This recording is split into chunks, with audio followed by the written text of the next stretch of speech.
Lovely to see all of you.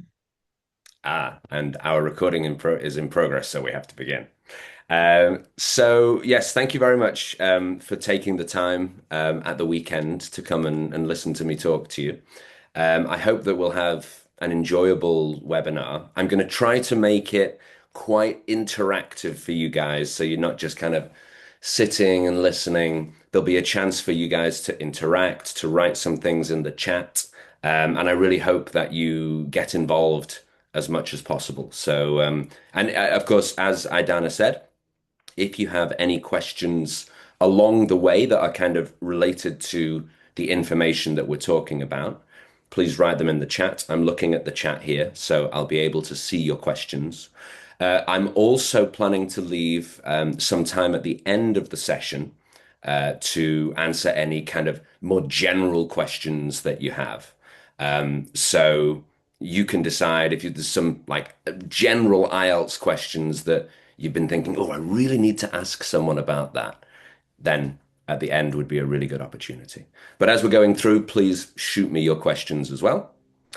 So let's do a little introduction. Let me organize my screen so I can see everything. So let me give you a quick introduction about myself. So I'm Francis, as Idana says, I'm the founder of Kinu. And my journey is basically Manchester to Beijing to the examiner's chair. So I'm from Manchester in the UK. That's where I am today. It's a very warm day. We're having a heat wave in Manchester at the moment. So if you see me getting very warm, that's why. We're not used to the very hot weather here in Manchester. Usually it's raining. So I moved to China in 2011. My plan was to stay for 6 months, and I ended up staying for 9 years, which is, plans don't always work out. And in my time in China, I was teaching English, and then I became an IELTS examiner for the British Council. And I did that for several years. Excuse me. And then I switched sides to start preparing students to take the IELTS exam. So I was an IELTS examiner first, and then an IELTS trainer. And I was teaching in different places in language schools, privately, but also in universities. And I would have like 50 students in my class, and I was the only teacher, no teaching assistant. And all of my students would say, Teacher, please give me a mock test. My IELTS exam is coming tomorrow. I need some practice. Teacher, please mark my essay. And I wanted to help, but one teacher, 50 students, it was very hard. There was a lot of work. So I had the idea for Kinu. So we built something. So we did a project with the University of Manchester, where we were trying to decide and trying to figure out, could AI help teachers with IELTS preparation? And that research became Kinu. And so Kinu is a platform, and I'm going to tell you more about it later, but very, very briefly, a platform where students can do unlimited practice of IELTS speaking and writing. And our system is very specially trained to be able to give feedback to the students and give them an accurate score and tell them how they can improve. And it's used by schools all over the world, including some schools in Kazakhstan. And the idea is that it saves you some marking time and students get unlimited practice. And it also helps students to improve their IELTS score as well. Anyway, that's enough talking of my promotion, talking about the company. I want to help you guys with quite a difficult thing, I think, which is knowing what is the difference between some of the IELTS band scores and then being able to explain that easily to your students. So my understanding of what your guys's most of your guys's situation is that I think most of you are teaching English and maybe have IELTS classes, and you've got some students who are preparing for IELTS, or in the future you want to teach IELTS, and maybe you've taken the IELTS exam in the past yourself. Excuse me 1 second, I need to cough. Maybe you've taken it in the past, or maybe you haven't taken it, but you want to know a little bit more about how IELTS works in detail so that you can help your students and improve your own teaching performance. So that's what we're going to try to do. So the plan for today, I want you to leave with something that you can take into class straight away. So we're going to do a quick reminder of what's included in IELTS writing and speaking. We're not going to talk about listening and reading today because we don't have time in a 1 hour webinar. And really today, the big focus is going to be on writing. We're going to do some true or false questions in just a few minutes. And then we're going to talk about skills and sub-skills for marking IELTS. And we're going to look at some student answers, and you're going to help me to identify what the problems are and why they're not getting the score that they should get. And we'll talk about what's the difference between Band 6 and Band 7. And we'll have some takeaways for writing speaking. And then at the end, we're going to have a quick look at Kinu. And we've got a special offer for all of you guys who have attended, who are members of Kaz IELTS. So oh yes, and we'll have some questions at the end as well. So a quick review of IELTS. So I'm going to try and go through this quite quickly because this information, probably you already know it. So there are 4 parts to the IELTS exam. We have the listening test, the reading, the writing, and the speaking. And generally students will sit the listening, reading, and writing all together in 2 hours and 45 minutes. And then they'll take the one-to-one IELTS speaking test. And that's with a real human examiner. Like that was my job, rather than it being just talking to a computer, for example. And writing in detail, there are 2 parts to the writing test. Task 1, you describe visual data. So it's 150 or more words, about 20 minutes.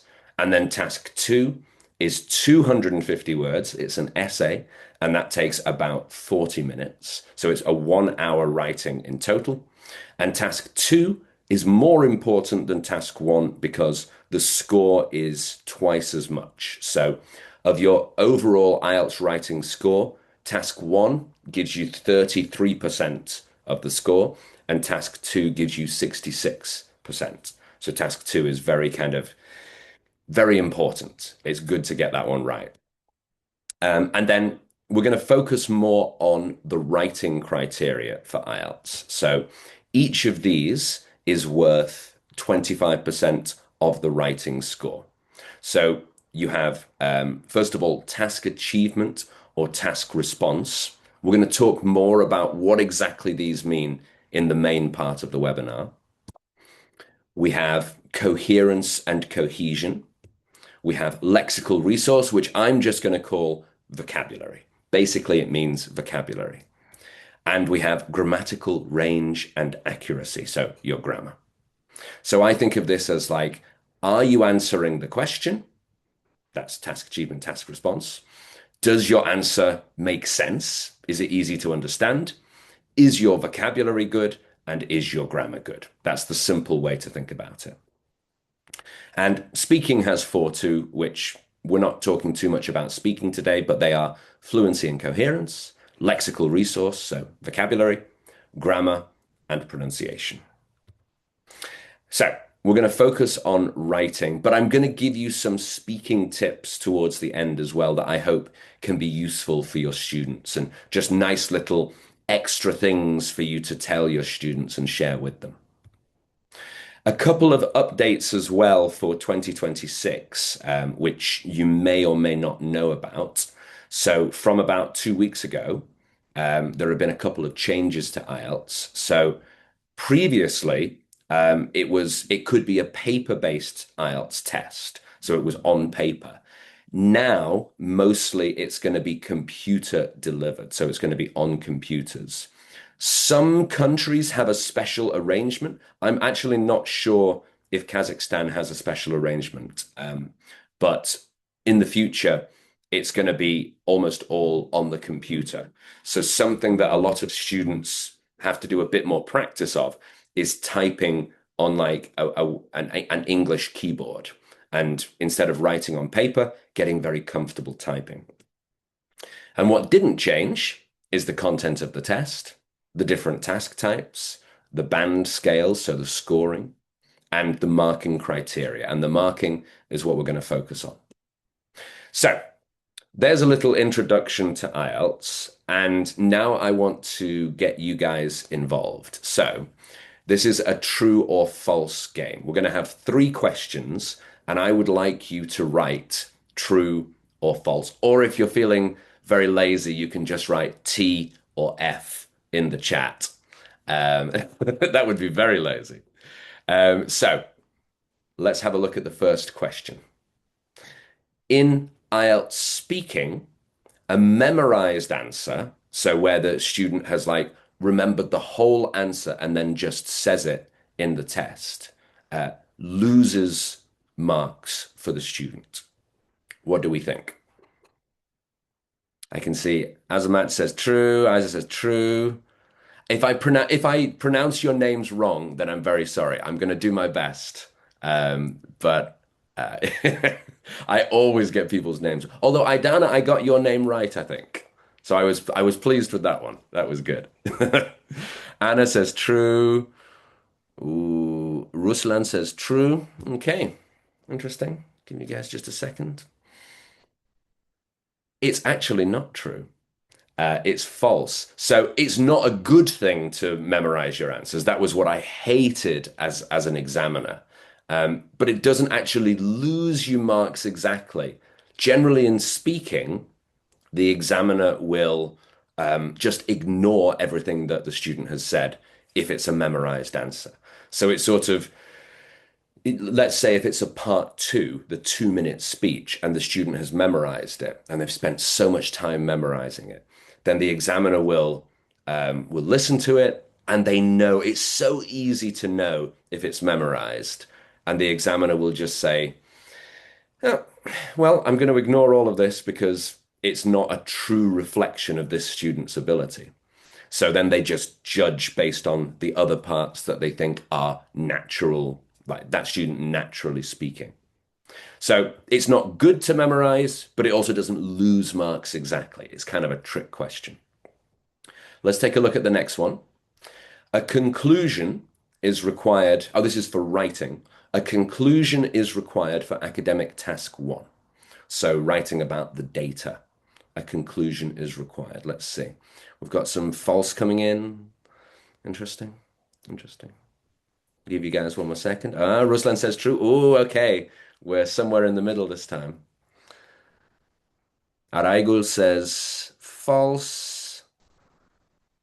Oh, I'm so afraid of pronouncing all of your names wrong. Jana says true. Jana or J, how do you, I don't know, how do you pronounce the ZH? J, It's a J, is it? So Jana. J. Okay, great. So false. If you have time as a student, you can put a conclusion in, but it's not required. It's not 100% needed. What is needed is an overview. So an overview comes near the start of IELTS task one. So you have an introduction sentence where you say, like, this graph is talking about something, something, and then you give just an overview sentence of like what are the biggest points that we can see. Like generally things are increasing or they're decreasing or there's a big change, and we make that one sentence near the start. That one is required, but a conclusion is not required. Shanna says, "Oh my God, at this point, I'm questioning if I know what I'm teaching." Now, don't worry about that, because all of these are like I'm choosing the most common um, like areas of confusion to ask you these difficult questions. So don't feel too bad about this. And then the last one. For each skill, for example, for grammar, a student needs to meet all of the band 7 descriptors to get band 7. What do we think? Jana says false. Azamat says false. Isa says false. Arago says false. We've got a, okay. Oh, we got a true. Okay. Interesting. So a bit of a mixed view. Anna says false. Gulmira says false. It's true. So, well done to Nazarke there. So the rule is that IELTS usually rounds down. So if for band seven it says you need to do this, this, and this, like one, two, and three, and you only do one and two, and you don't do three, that means you go down. So you would be band six. So you have to achieve all of the points to be able to get to that higher score. So yeah, that's another one that it doesn't feel very like you wouldn't guess that. You would think that they would kind of like find the best balance, but actually, unless you really hit all of those points, they send you down. So there are three true or falses. Now we're going to move on to the main part of the presentation now. So you need to improve your grammar, which is something that I think as teachers we will often say to our students. But what does it actually tell a student? It tells maybe nothing is a little bit harsh, but it doesn't tell them enough. So every criterion, for example, grammar, or every skill, we could call it, can be broken down into sub skills. And so if we name the sub skill, so which part of grammar that the student is struggling with, that becomes useful feedback that the student can actually start to focus on, or we can start to like create materials for as teachers. So that's what we're going to look at. We're going to look at the sub skills, and we're going to start with grammar. So in the band descriptors, they're quite kind of for anyone who doesn't know, the IELTS band descriptors are like the rules of scoring that the examiners use and that the British Council and the other organizations use to train the examiners. And they're like the way that the examiners decide, okay, this one is a band five, or this one is a six, this is a seven, this is an eight. So there are a set of rules and things that the students have to achieve. Now, they're written in a way that I don't know about you, but I find a little bit sort of very complicated and not very certainly not easy for the students to understand. Sometimes not easy for the teachers to understand as well. So what we try to do, and we do this with Kinu as well, is to break down those different like details, the sub skills into like questions that you can ask yourself if you're marking. Ruslan says, "Sorry for interrupting, sir. Could you tell us your IELTS result?" Well, I was an IELTS examiner, so I've never. I mean, I guess my result would probably be 9999, but I've never taken the IELTS exam as a student because I didn't need to because I was an examiner. So yes, we break it down into questions. So I don't know if you guys can see that behind the chat.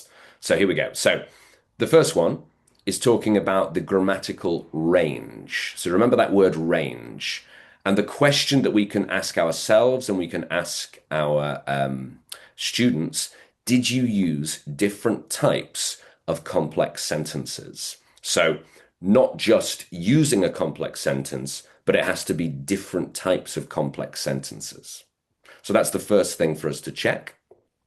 Were your sentences mostly error-free, which is their accuracy? So how accurate, and this one goes on a range. Like if almost all of your sentences were error-free, that looks like more like a band seven, band eight.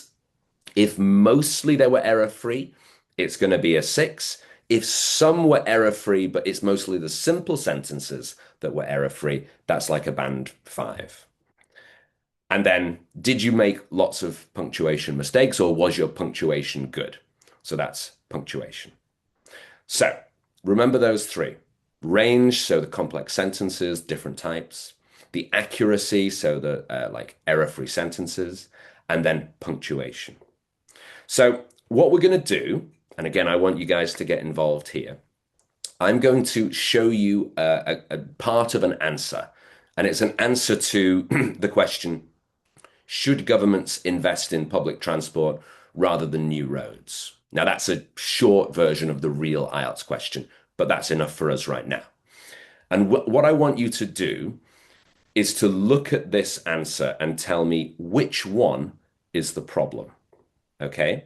So you can see the answer here. This is part of the answer, of course. So I'm going to give you 2 minutes to have a read, and you have to decide, is the problem here the range, the accuracy, or the pronunciation? And you can just write in the chat one, two, or three. Okay? So have a read and tell me one, two, or three now, and I'm going to have a little drink.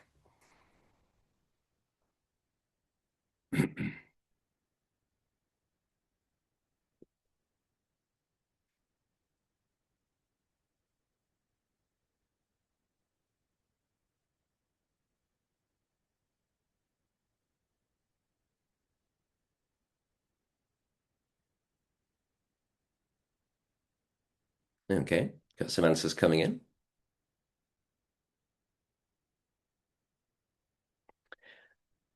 Idana, how do you pronounce, I'm too scared to have a try, the Mukadamu, how do you pronounce that name? I guess it's Mukadamhon. Mukadamhon. And what was Mukadam? Mukadam. I can say Mukadam. That's that's easier for me. Thank you for that. I didn't want to do a terrible job of pronouncing your name and get it horribly, horribly wrong. Two and three. Ah, is that you, Idana? Yeah, you're saying two and three. Yeah, very good. Okay.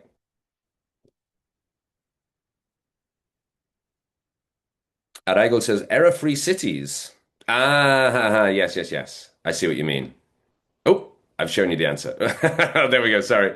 I clicked the wrong button and I've shown you the answer. So, in a sense, it's sort of accuracy. I think with a lot of these, there is some kind of crossover between two different points. But most specifically here, it's punctuation. So we can see in the first, if we go back to the original, um, sorry, let's go back to there we go. So we've got things like this crowded. So this one should be a comma and then continue the sentence. Here, in my opinion, there should be a comma after this. And somebody else said, oh yeah, Arago said about the cities, so the apostrophe should be in there. So it's true that like this is not accurate enough. That's definitely true. But more specifically, this student is struggling with punctuation. So that's why we think, and this is something that we see all the time as examiners, particularly using commas. And using commas in the wrong places or or missing commas when there should be a comma. And I think if I could choose like the number one problem that I see, it would be this one, in my opinion, or from my perspective, comma. People are always forgetting that comma. And that's something that the examiner will notice. So there's our first one. I think that one's relatively easy for us to get. We're going to move on to vocabulary now. We're going to make it a little bit more difficult. So in vocabulary, there are 4 questions that you can ask yourself, the student can ask themselves, and that the examiners are thinking. So we talk about vocabulary range, and in simple terms, this means, did you use different words for kind of the same ideas, or did you overuse any words? Did you keep using the same words again and again? Okay, that's range. We have precision. So, did you use topic specific words in the right way? So, topic specific means like if this is a question about environment, like environmental protection, have you used any environment words or any like scientific words that are very like specific to this topic, topic specific? And did you use them in the right way? Then we have less common language. So, did you use any idioms or did you use any phrasal verbs? Things that are like not just what I call normal textbook English, but more like natural English that native speakers might use. So that one is kind of a little difficult sometimes because every question is a different topic, but it's also quite important to try to get in. And then more simply, spelling. Did you mostly spell your words correctly? So we have four. We have range, so overusing words. We have precision, using topic specific words in the right way. We have less common language, so idioms or phrasal verbs. And we have spelling. Okay, so let's take a look at another answer, and we're going to analyze this again based on which of the questions is it failing on. So here is the answer, and there are those four. Again, I'm going to give you a couple of minutes. I think this one is maybe a bit more difficult. So I'll give you guys a little bit of time to check that out, and then you can write a number in the chat again.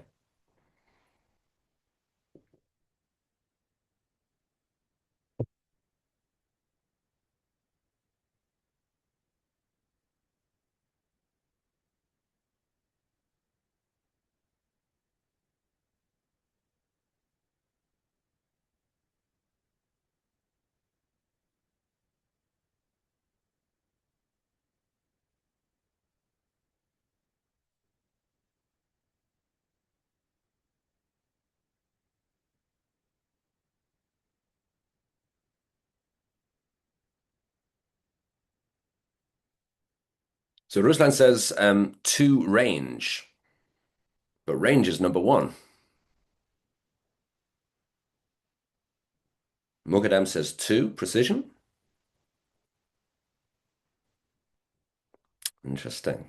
Mm.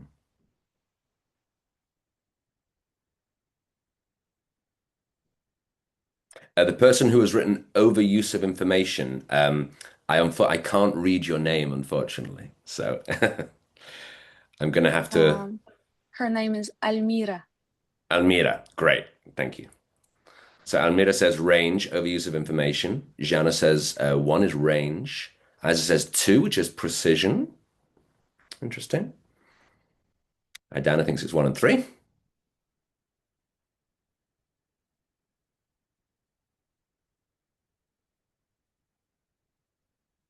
Hmm. Jana says three. Okay. Give you guys another 10 seconds to decide.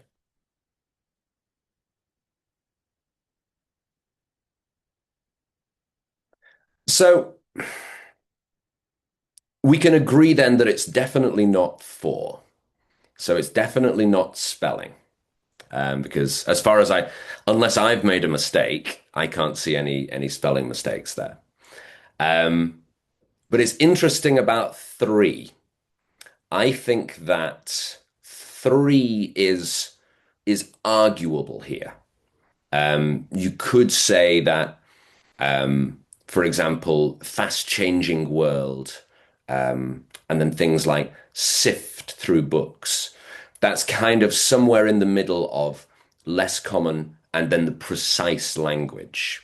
So learners had to sift through books in a library to find information. So sift is like to look quite quickly through, which is, I would say, precise language. That's topic specific about finding information. So I definitely think that two is not the problem here. You could maybe argue that it's three, but I think most of you guys have done a good job of noticing that the word information is used again and again and again. So it's the range here. So this is something that is quite a challenge for many students because words like when information is in the question, they want to use it several times. And it's okay to use it several times. But here, this student has used it 5 times in what, like 4 sentences. So in that case, we have to find different ways to say the same idea. So an examiner reading this would notice that it's information, information, information, information, information. So that is the area that this student has to improve. Let's move on to one of the ones that I think lots of people get confused about, and that is coherence and cohesion. So I like to explain this in very simple way as like, do does your essay kind of make sense? Is it easy to understand your answer? So there are 4 questions. Is your answer easy to follow? So is it well organized, the organization? Is your answer well connected with various linking words? So that's what we call cohesive devices. So things like simply but or as, because, and then more complex ones as well, like having said that, on the other hand, things like that. Is your answer consistent between sentences? So that's reference and substitution.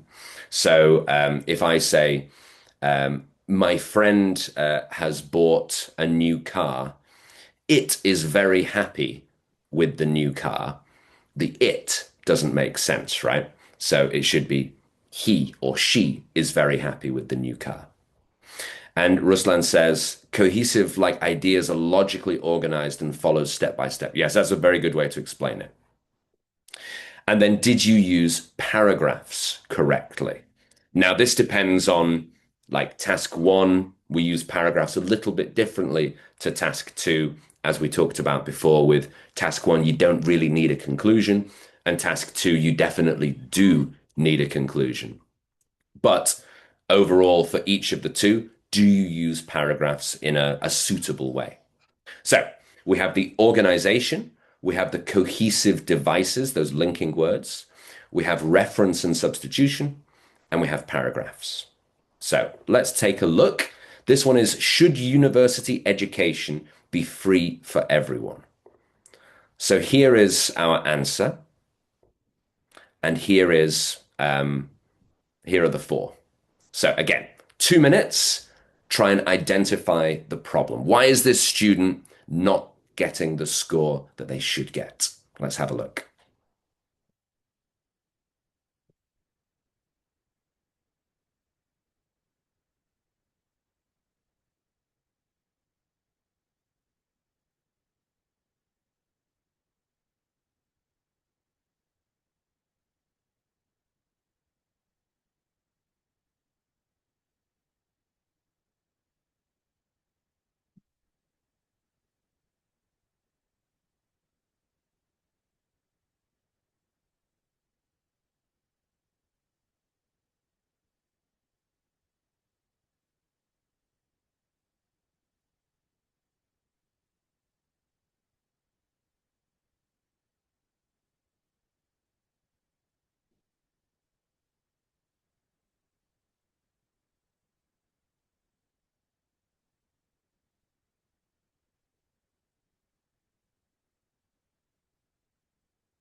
Okay, so we got some answers coming in. So Isa says number 1, organization.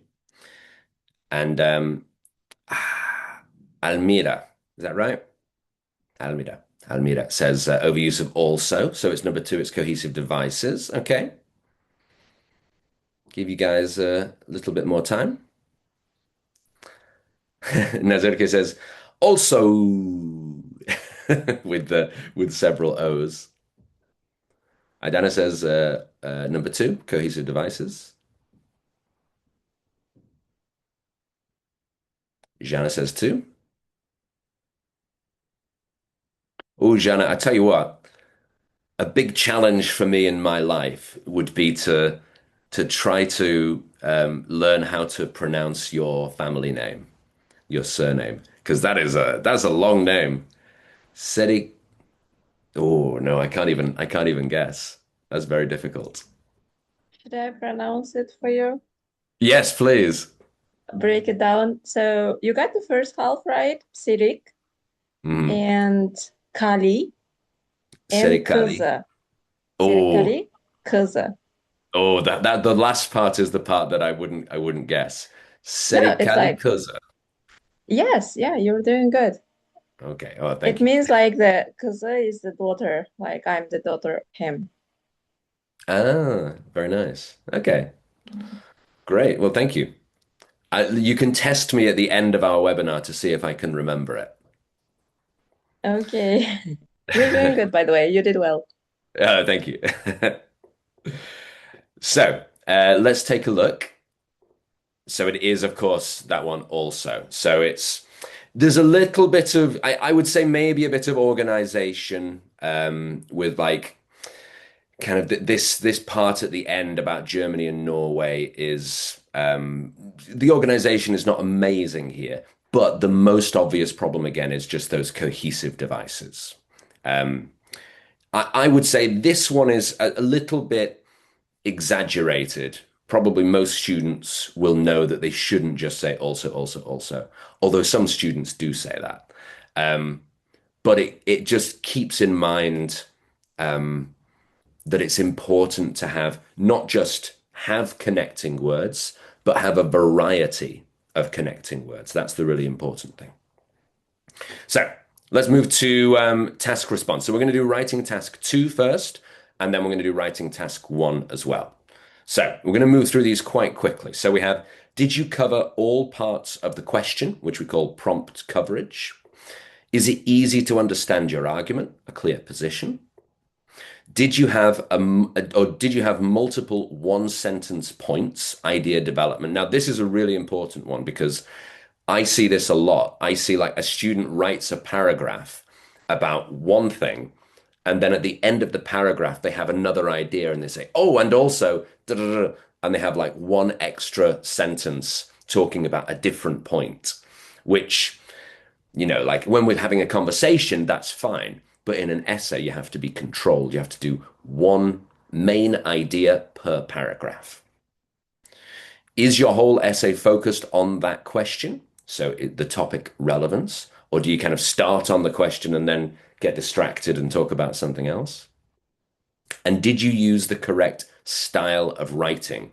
So that's the format and the register. So, for example, if it's task two, are you writing in a formal way or are you including some informal stuff? So, we have prompt coverage, clear position, idea development, topic relevance, and format and register. And yes, exactly, Ruslan. Yeah, like using academic words, not slang words, things like that. That's a good example of format and register. So this one is, should mobile phones be banned in schools? Again, I'll give you guys 2 minutes. Which one is the problem?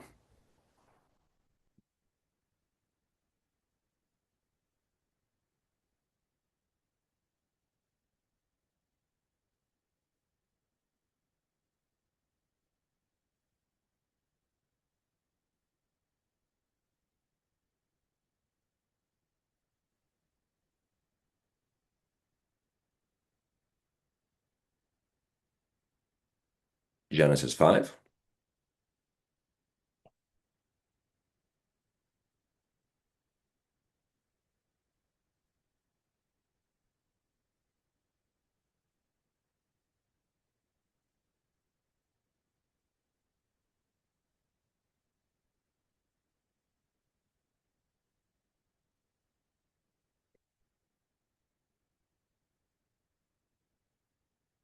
Almeida says 5. Arago says no connecting words. What we may see is like some of the other, some problems from other like skills. So like vocabulary, for example, and there may be some vocabulary problems in it. Don't worry so much about those other ones. We're just focused on the task response part for this. It's very hard to get a passage that is kind of perfect for everything else, but only has this problem. So yeah, we're just focusing in on task response for now. Nazarka says one sentence idea at the end. Um, Interesting. 10 more seconds.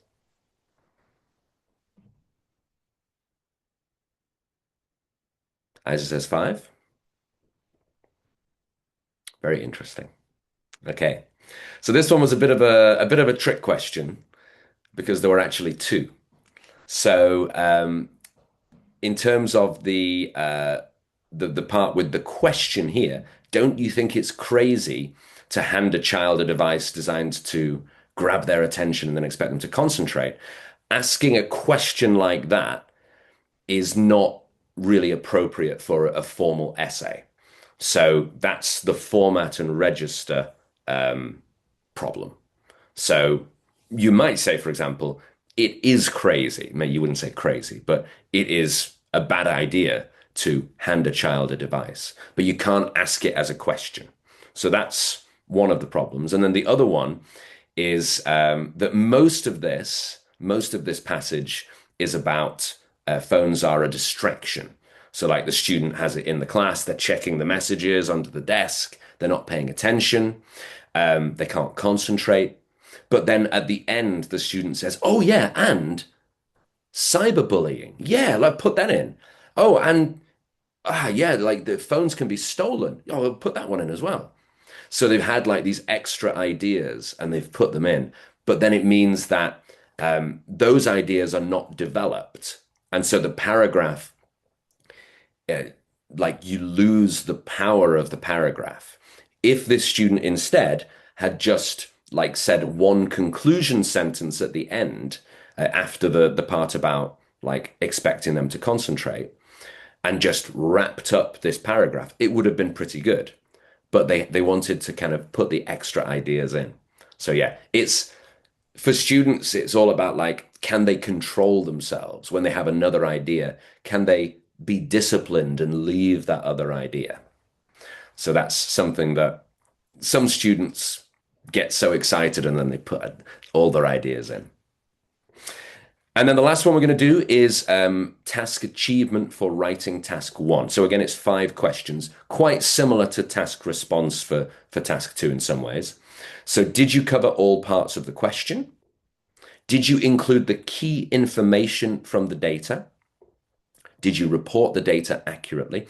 By the way, guys, I've prepared a handout for you to take away from this, which has all of these questions and the tips and etc. So that will be with you. I think Idana's going to share that one with you afterwards. Did you report the data accurately? Did you include any personal opinions? That's relevance. And did you use the correct style of writing? So the different ones here, I would say, is the key information. So looking at the graph or whatever and saying, okay, these are the most important things that I must include.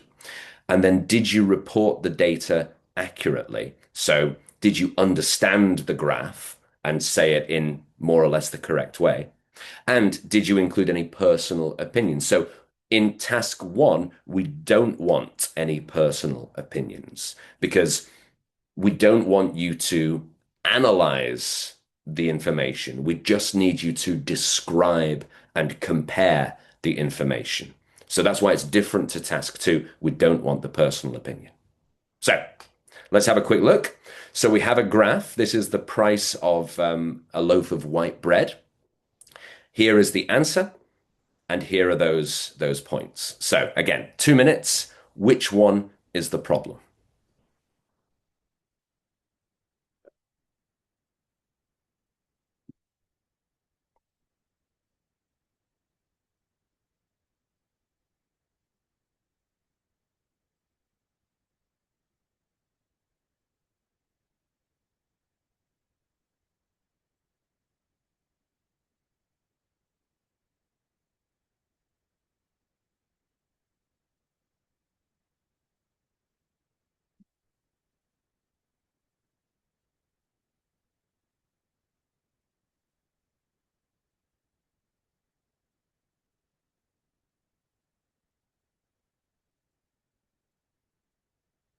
Nizarke says, I think.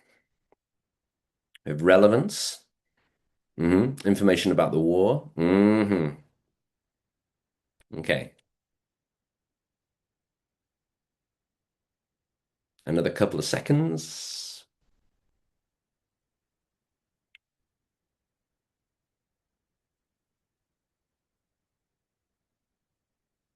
Got lots of number fours coming in.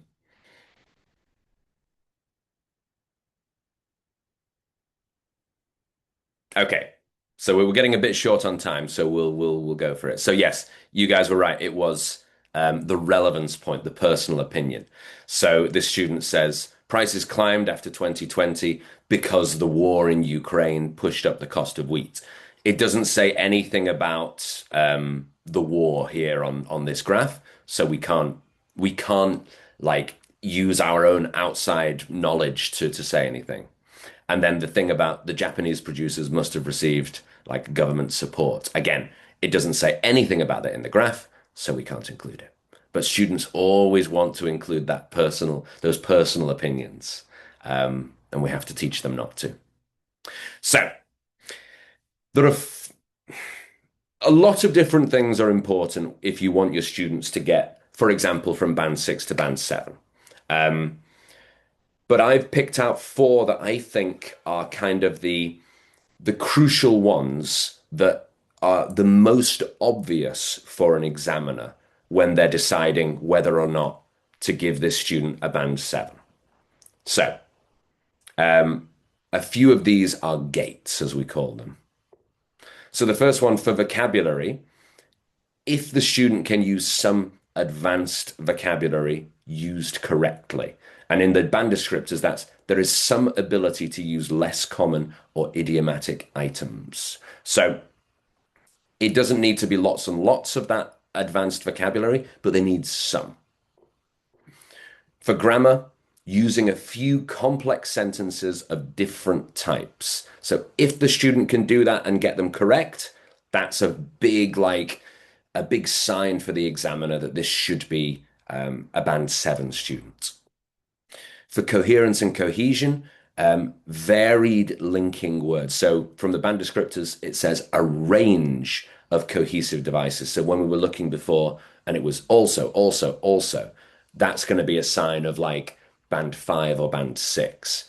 If we had also, additionally, moreover, then that's more like a band seven kind of score. And task response that we've just talked about. So one clear point per paragraph developed. And that's when we're talking about the essay, task two. So not having one extra idea at the end of your paragraph just because you thought, oh, yes, and cyberbullying, I'll put that in. So being controlled with the paragraphing. So I've got a list of five tips, which are sort of tips for you and also for the students. And again, these are going to be on the handout. We're going to go through these very quick. So it's questions for the student to ask themselves as they're writing.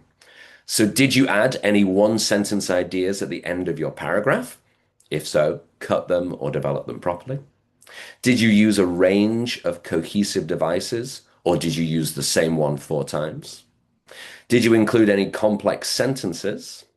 Did you use any vocabulary that is specific to this topic?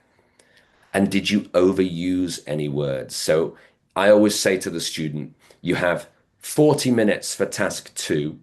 Try to leave 3 minutes at the end and read through again. And if you notice those little things like, oh, I used the word information, try and change that. Or if there's any little grammar mistakes or punctuation mistakes, try to change that.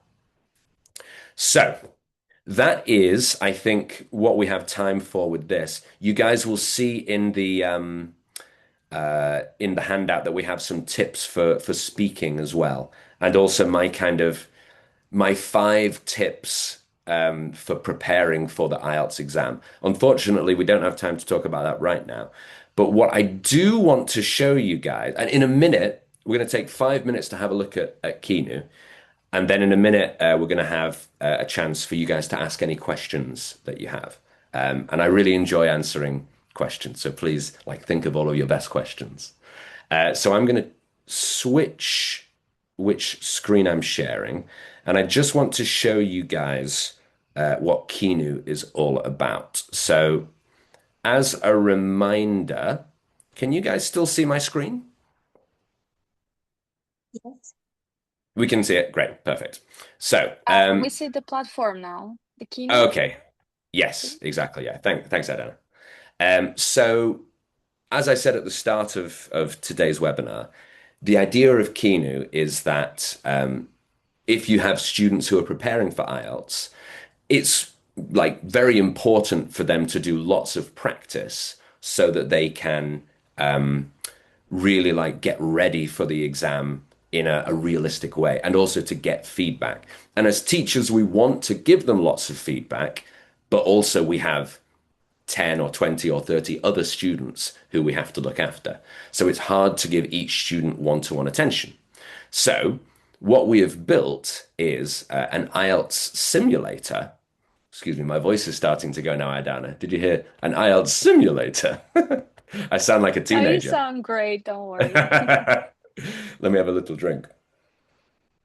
So it's an IELTS simulator where students can do realistic practice of IELTS speaking and IELTS writing, and then they get feedback from our system. So if I show you the student side looks like this. So students can do it on their phone or on their laptop. They can choose speaking or writing. If we do speaking, they can choose the different parts of IELTS to practice, for example, part one. And then they can choose a random topic to practice, or they can choose any of these questions which we've created. And these are all like real IELTS speaking questions. So, for example, if I click into, I don't know if you'll be able to hear my audio. So I'm not going to show you exactly. I'll show you a writing question instead. So if we have a look at writing, let's say if they did task one, again, a random or one of these, let's say urban population. So this gives the student a little reminder about what they should be focused on, how long they should take, what they should include, and they can use real exam timing or not. It depends on them. And then they click in, and we have the question on the left, the answer on the right, and they can type here. And there's two very important things that we included to help teachers and to make teachers' lives easier. The first one is that we're worried about students cheating, right? Because now AI, it's very easy to like get AI to answer it for you. So first of all, this has no spell check. So you can see all of these words. There should be a little red line underneath, but there's not. So you know it's the real student's answer if there are some spelling mistakes. But then the really important thing, if I try to copy this and I try to paste it into here, I can't paste. So just very simply, it means that if students want to cheat, and always some students will want to cheat, they have to like use AI and type everything. But most students are just cheating because they're lazy. And if you get rid of this easy way to cheat, then they're going to do their writing. And so what we find is like 98% of the cheating stops when we don't let them paste into the box. So that's how that goes. And then they would do that for 20 minutes. They would submit. And then let me show you guys what our feedback page looks like. So I prepared one before, which is, and this, by the way, is very useful for teachers. So you can see everything that your class has done in the last week or the last month. You can see how many speaking tests, how many writing tests, who is the top speaker, who is the top writer. This is Jorge, for example, is our top writer, which really is just me because this is our demo account. And we can click into Jorge and we can see all of Jorge's work. So he's just done one writing test so far. And we can see the different types of writing errors that he's been making. So some collocation, some auxiliary, let's click into number, and it pulls up the problems that he has. So he said, is also office worker, but it should be office workers, teacher, teachers. So it's very useful to see this student's problems or the whole class's problems. And then we can look into his feedback page. So when the student finishes writing their answer, our AI marks the answer and then gives them a score. And it's a very, very accurate score, just like a real examiner would give. And so the score, here's the overall score, the different scores for the different parts. And then we can see Jorge's answer here. We can see the question. And then the very cool part is this. So this is broken down into different questions that you can look at as a teacher and the student can look at to help the student understand why they got this score. So did you answer the question? You kind of did. You tried to write an overview, but it's not complete. Did you include all the key points? So Jorge got some of the key points, but not all of them. And this is again very helpful for teachers because it means you don't have to do all of this marking. For example, for vocabulary, how was your vocabulary? Did you overuse any words and phrases? So you repeat the word work and workers many times.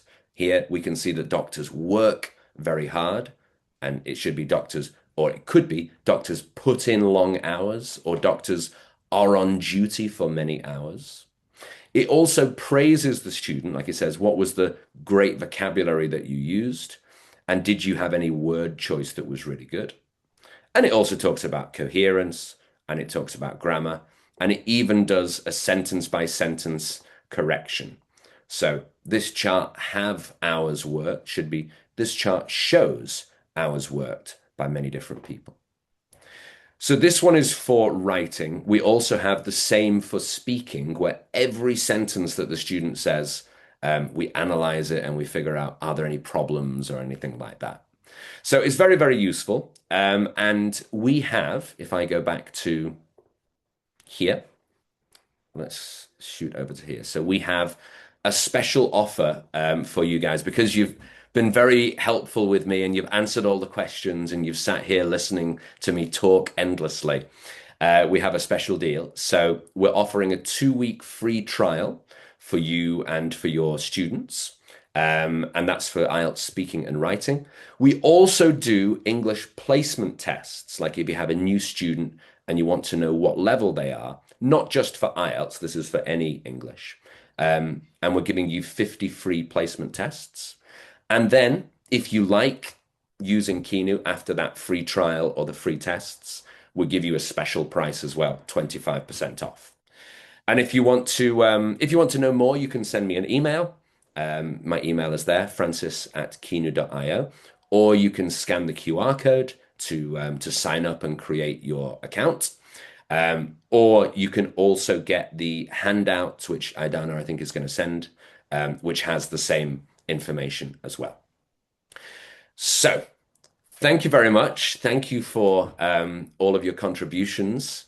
And now I'm open to any questions that you guys have about anything.